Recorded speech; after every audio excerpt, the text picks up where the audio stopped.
Welcome back to BYU Sports Nation. Always fun to talk to guys who know the game, who played at BYU, who played in the NFL. And we were looking for a guy that had played some D-line and tight end. We found the perfect guy. Yeah. It's Bronson Kaufusi, who played tight end for the Packers. I think people forget that you played tight end a little bit too, right? People forget I was offered as a tight end first year. You were originally a tight end. That's Originally right. a tight end. Yeah. It made sense when you put Pitta's jersey on for the alumni game. You fit right in. Yeah, what's the story As a there? tight end. So Dennis didn't come? We didn't make time for Dennis in the alumni game? You know, didn't make the flight, so I had to replace him. So You replaced him. Okay. until he comes back next year. I thought you played great. There were There a few balls thrown behind you, which weren't your fault. But Oh, yeah. I thought you I were was making up my routes, out there. I know they're showing the iPad, but let's be honest, you guys just ad-libbing. It's just backyard ball, Yeah. right? So we're talking today about position groups and which ones look like they're in better shape than they were a year ago coming out of spring, and which ones might need some work. But as an expert, at what point in the season do you find out really you fixed your problems from the year before? Is it camp? Is it first game? Where do you go, okay, we fixed that? Yeah, I would say it's when those live bullets are flying out there, Yeah. and after a certain amount of time. I would say after game 3. Really? Because you get to see how consistent people are. So game 1, they're just trying to get the nerves out. Everyone's trying to figure out. Game 2, there's usually a big jump. Game 2, and then game 3 comes, and everyone's like, okay, this is what I do well. And then all of a sudden, you start to see who's consistent 4, 5, 6. And then the next 6, this is what we're going to get. And you're playing the injury game, so yeah, it's kind of. So when you broke the huddle, how many games did it take before you knew that your defensive line was getting after that guy, no matter who it was? Man, I would say it's a mindset that starts early and often. So if you have a D line or a front 7 that in spring ball they're going after the quarterback, in fall camp they're going after the quarterback, in game 1 they get after the quarterback, 2, 3, it's like everyone knows and feels. Now you have a culture built of we get after the quarterback. So then the rest of the season, when third down comes along or second and long, this is our down. And everyone looks on the field and looks at each other, and it's like, it's a race to the quarterback. Let's see who can get there first. Do you feel like BYU has that culture at the moment, or is there some work to be done there? I think there's some work to be done. It's a level of ownership that comes from everyone. But it's something that is built over time with all your rushers, because it takes everyone that's rushing to do that. It takes the back end to do that. People think like, oh, the D-line needs to get to the quarterback. Well, it's like, well, yes, that's true, but we need to tighten up our coverage. We also need to disguise before the play even starts.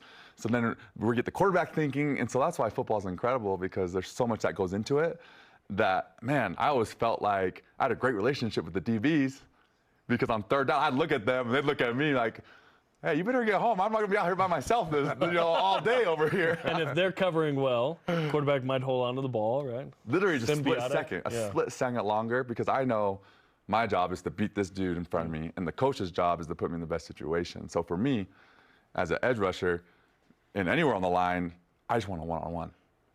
And so they put me in that position, and a couple other guys, okay, now we get to do some work. In Jay Hill's second year as defensive coordinator, is that defensive front the key to the linebackers playing better and the secondary playing better? You want to get better at all those spots, but those 4 or 5 guys up front, are those the key to everyone looking better? Definitely. I know that's a biased question No. to a defensive end. No, it's on both sides of the ball, honestly, especially with like where we're at as a program going into the Big 12 and then the second year. I expect the biggest jump to be in the position groups that are closest to the ball, because On both sides? Yeah, that's what I expect, because now they know, the guys that are coming back know, okay, this is what's going on. And they were able to see how much of an effect on winning they have. And once you know that, you know the whole team's relying on you and your job, which is literally a fight in a phone booth for the D-line and the O-line. Anyone that comes up, the linebackers come up to fill holes. I mean, that's where you win this game. And especially in the conference that we're in, that's what we hope to see. And I think there's going to be like a massive jump this year. Really? And and I'm excited to watch. It's a little Doctor Who up in here. Let's go. We're talking to Bronson Kaufusi. Okay, year one of Jay Hill's defense. What did you like that you saw? And as you mentioned, what do you expect in year two now that he can kind of get a little more advanced with it? Watching the games, I loved how he mixed the pressures.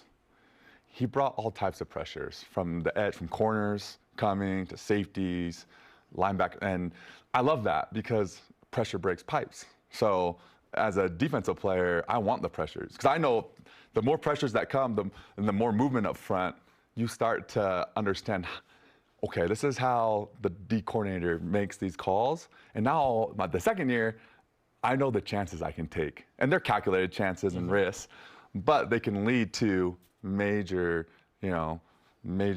sacks, tackles in the backfield, and because you know where you can play now, where you can take more risks in the moment. So I loved that last year, seeing all the different blitzes that he brought. And then this next year, it's like, okay, we know he's going to bring pressure, and now the players get to be themselves and bring their strengths while they're bringing these pressures. So I'm excited, to watch it.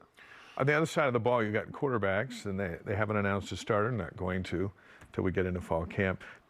Do you guys on the defense even care about that, or does that impact the whole team if there's not a named starter heading into summer?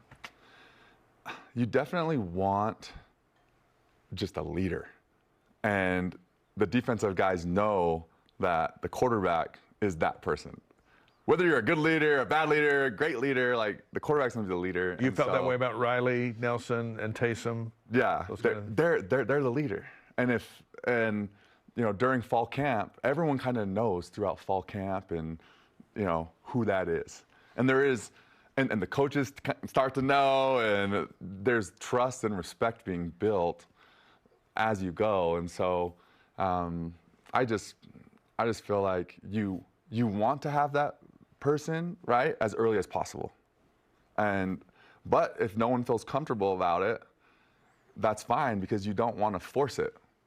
And I think that's really important for where we're at and with the quarterback situation here at BYU. And you don't want the other to transfer. That's another reason. Yeah. Don't make a decision till May 1st. The portal closes on the 30th. Yeah. May 1st, you can announce your start. That's one reason, maybe. Who knows? There's one projection that has BYU at 4.5 wins this year. How far over the over are you taking that? How far over the I'm going to assume you're not going to go under. Yeah, I'm not going under. That's for sure. I want 6. Like, let's get there. Yep. Let's get 6. That was me last year, and it's me again this year. I want 6, and then let's build on that. I think it's important. You have to hit that marker. Which 6 do you like here? Oh yeah, man. We might take game 1 check. What are the other? 1 check. SMU, Wyoming, right? You like those two? SMU is pretty good. Yeah, SMU is pretty good. On the AC. Yeah, and it's there. Yep. That one might be tough, but we'll take it. I would say I think we're going to beat Arizona at home. Okay. Arizona had a great year last year. New coach, new head coach. And then, I think at the end here, we got to beat Utah, so count that one. Let's go. Let's go, of course. That's always a win when I see Utah. Right? I'm always looking at it that way. So. Hey, the game at Baylor's not the same, and BYU's played them tough twice. Utah hasn't beaten BYU in 5 years, just saying. Yeah. And then you got Arizona. Oh, hey, all of a sudden you're way past Houston. 6. Arizona State, Houston. Wow, BYU's going to the playoff, according to Bronson Kaufusi. That's crazy. Yeah, it'll be interesting to see, because obviously we're still navigating what competing in a Power 5 looks like, right? Yeah. And last year, obviously, strong start by BYU, 5-2. Lose the last 5. That was a bummer. So what do you feel like BYU learned that next year they can apply to make sure they're in a bowl game? One thing that really hurt us last year was the injury bug. And everyone says that all the time. But what can you actually do about that? Right. And as people think that, it's what you do on the field, but really it's what you do off the field as far as recruiting that takes place. And what type of coaching is going on to help that number 2 guy be ready to go. There's new strength and conditioning. Yeah, that coach, right? Yeah, there's a lot that goes into it, but I don't want to see a jump where number 1 goes out and then number 2 comes in, and then it's like they just target that person all game. So I think this year, especially with the recruiting and what we learned last year, we want to be able to have some depth, and it'll happen as our recruiting continues to rise, because that's where it starts. You think back last year, you lose John Nelson up front, you lose Ben Bywater, your leading tackler and linebacker, you lose your safeties, and Eddie Heckard was playing on a bad foot with a bad back, and that's what you had to deal with against these Big 12 offenses that were firing. Yeah, it's so tough. It's so tough. And that's one thing that we need to do everything we can in what we can control, so that way, if that does happen, okay, we feel confident that we have across the board people that are ready to go in and they can play right away. Well, Bronson, we appreciate the time, man. Yeah, thanks for coming in and breaking it down, man. Yeah, thanks. Always good to see you. Are you joining us on Countdown a few times this year? Let's do it. If you invite me, I'm there. Yeah, you're always of course. We're going to make that happen. Let's do it. What a great conversation. He knows the all mayor of time. the city, too. Yeah, you know the mayor. Yeah, he knows the mayor. It's good to see you. Thanks for Good coming to see on, you, Bronson. too.